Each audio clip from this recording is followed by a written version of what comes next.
Happy day 61. We're going to talk a little bit about perception again.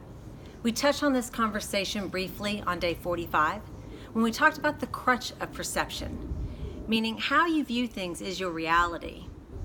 But how you view things isn't how you have to view things. You have the opportunity to change your perspective, so that way it better aligns with your own actual values and beliefs, and not just those that you were raised with. About a month ago, I had shared a post by Dr. David Henderson. He's a psychiatrist I met through a charity organization I do a lot of work with. And what I found was I was very drawn to his messaging and his perspective in situations, or on different ways of looking at things, of course. To add color, so that way you can really appreciate where I'm going with this conversation, I'm going to read the post to you, because it's gotten a lot of conversation going in regards to what the messaging was. He had written, "I see so many posts on staying away from negative energy. Where in the world did we start believing that that is even possible? Negative energy is all around us. It's within us. We can't escape it. Furthermore, negative energy is still energy. Stop trying to run from it. Are you going to quit your job because you get negative energy from your boss? Not to mention the negative script that runs through your own minds when the crap hits the fan. Not all negative energy can be willed away with positive self-talk and motivational speeches. So here's something to consider. Try using negative energy. If the arts have taught me anything, it is that all forms of energy are beautiful. Do you feel anger? Use it properly. Do you feel sadness? Create something from it. Do you feel fear? That's good. It's a signal that you're growing.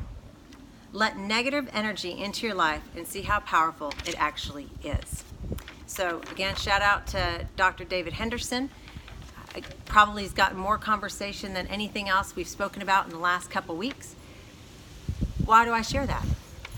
One of the last conversations I was having was someone's perspective on this was that it's going to be there, and you just have to kind of learn to deal with it.